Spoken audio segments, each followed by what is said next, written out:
Hey, today we are talking about the Zhiyun Weebill S. They're calling it the tiny giant with the serious amount of tech that they've crammed into this tiny package. I'm inclined to agree with them. There's a whole lot of things that we can be excited about with this gimbal, and we're gonna get into all of that right now.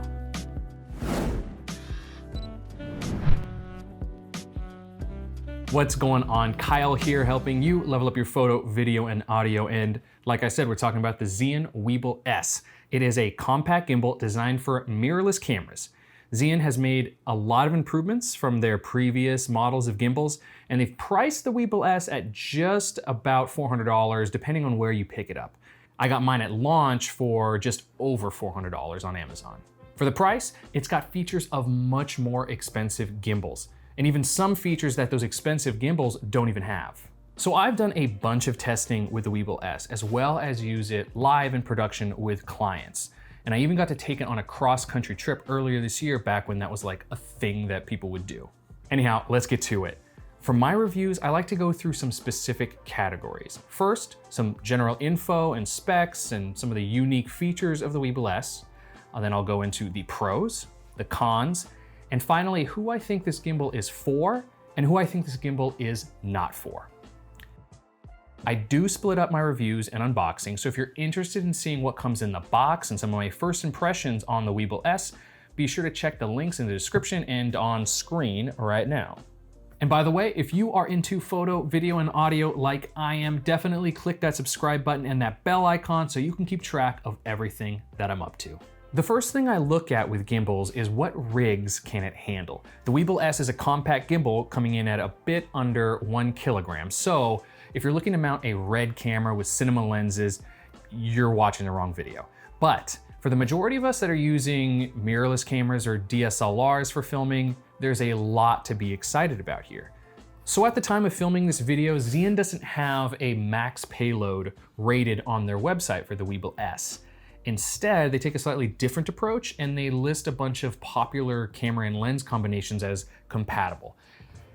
And I get it, not everybody knows the weight of their camera and lens in grams, but I'm not sure why Zhiyun is being enigmatic about a specification as important as max payload. One of the combinations listed on the website is the Sony A7 Mark III and the Sony G Master 24 to 70mm. I happen to be filming through that right now, and I use it on my gimbals often.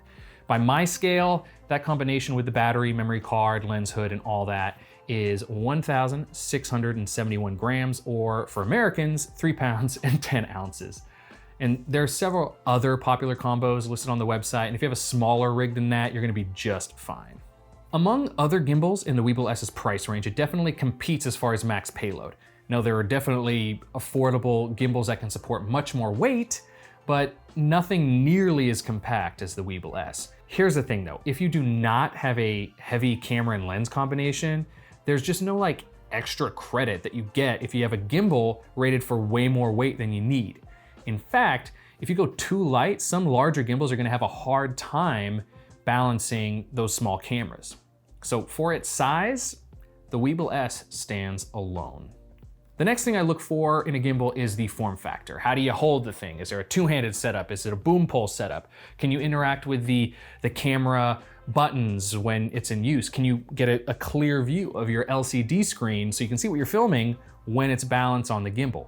And are there any like attachment points for monitors, recorders, or microphones and all that? These are all super important things depending on how you want to use your gimbal. The Weebill S has 3 configurations that you can use it in. Standalone, you can use the tripod in the boom position, and you can use the tripod in like the overhand carry position. The arms are configured so that you do get that view of the LCD screen and all the controls on your camera while it's on the gimbal. And there are 3 1/4-20 tapped holes and 1 with an RE rosette that you can use to mount additional accessories. The next thing I look for in a gimbal is ease of use. This is definitely gonna include balancing the gimbal for sure, but also navigating the menus, accessing all the features, the ergonomics, and even battery life. Balancing the Weebill S is easy. There are these mechanical locks on each axis so that you're able to isolate the axis as you're balancing your camera. And if you've never had the experience of juggling a bunch of loose gimbal arms where you're trying to balance your camera, just consider yourself lucky. So those locks not only help you balance the gimbal, but you can also lock it in place so you can just set it down on a table. And also there's another position where the gimbal is in its smallest footprint, which is great for storage or travel. The tension arms are right where you need them to be, and they lock in place firmly with no wiggle or play. All the main functions are toolless, and I definitely feel confident mounting my expensive equipment on the gimbal. They've also made use of Manfrotto Arca Swiss plates, and chances are you either have or you will be running into these plates sooner or later. There's a whole lot of compatibility with them across all sorts of kits, so that's always a good thing. And there's also a cool quick release system that lets you take the camera off and replace it without having to rebalance your camera. And that's awesome if you have to take the camera to replace the battery or a memory card. You don't have to worry about having to rebalance the gimbal. I really want to emphasize here that the Weebill S is really easy to pick up and use. Even for people who are unfamiliar with gimbals, just know that there's a slight learning curve when you're just trying to figure out, where all the settings are and the features of your gimbal, and might take you a little bit of experimenting to figure out which modes you like the most. But the Weebill S is going to be the easy part of the equation. Learning what shots work, how to physically manipulate your rig to get those shots, and figuring out the best settings in camera are going to be the majority of the work. Let's talk about the menus on the Weebill S. They're not the most graceful thing, but it is still plenty easy to find the settings and the modes that you're looking for. Personally, I think because they've crammed so many different shooting modes and features in this gimbal, it sort of overcomplicates it. So there are way more menu items and buttons in this gimbal than I've seen on many other ones that I've used. Zhiyun does have a mobile app, and if you pair your phone with the gimbal, you can access the menus way easier. But for all intents and purposes, you're gonna find the few modes that you like and use them 90% of the time. So there is a slight learning curve, but once you get past it, you are off to the races. As for shooting modes, all the expected shooting modes are here, even the new, highly marketed Vortex mode. And again, with the mobile app, you can access even more shooting modes. You have to use the app to get to the panorama, time-lapse, motion time-lapse, and long exposure time-lapse mode. But the main value of the mobile app, at least in my opinion, is when you have the wireless video transmitter. Now that happens to be available at an additional cost of around 170 bucks or so, and I'm super excited for that.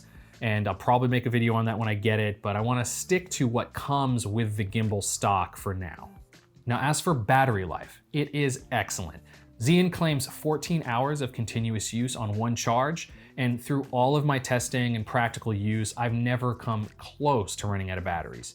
And during that cross-country trip that I mentioned earlier, I went the whole time on one charge. And if you are a Panasonic, Canon, Nikon, Olympus, or Fujifilm shooter, there are a bunch of controls on the gimbal that can remotely control your camera.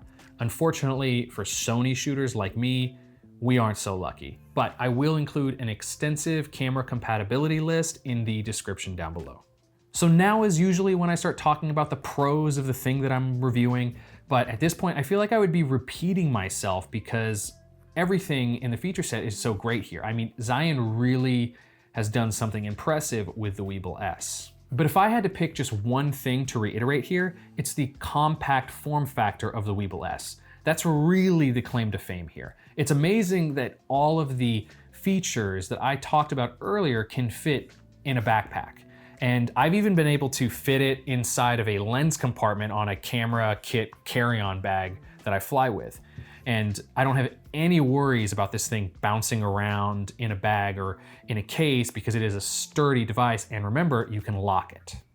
So what do I not like about the Weebill S? There are really only a few things that bug me about the Weebill S, and I noticed them really early on and even mentioned them in my unboxing video.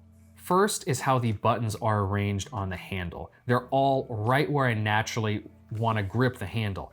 And I feel like it's incorporated into the design as well because the location of the trigger button forces you to grip it so your palm is right over those buttons. Now, your results may vary, but I have bigger hands and it's definitely a problem for me. But Kyle, you can lock the buttons. Lock the buttons. Lock the buttons. I know, but also shut up. You can lock the buttons, sure, but I think it's a hassle.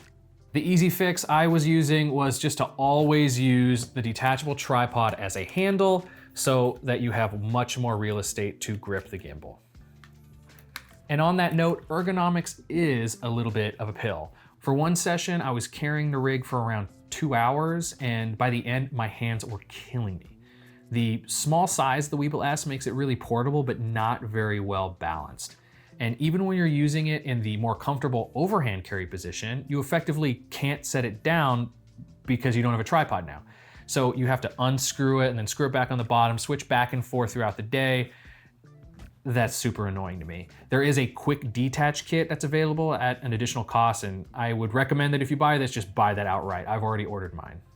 The last issue I have, and I know in advance that this is a bit of a nitpick, but every gimbal I've ever purchased has shipped with some case of some kind.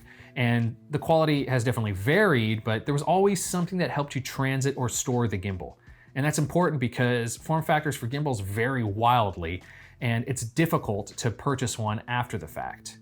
The Weebill S does ship with a custom molded styrofoam container. I thought it was a case, but no, it's not a case.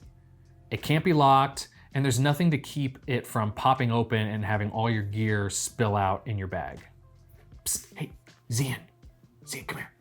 Hey, put a hinge and a lock on it and let me use it as a case. Thanks. So who is the Weebill S for? Who's gonna get the most out of this piece of kit? Given the price and the feature set, I would recommend the Weebill S for any first-time gimbal owner shooting with mirrorless or small DSLR cameras.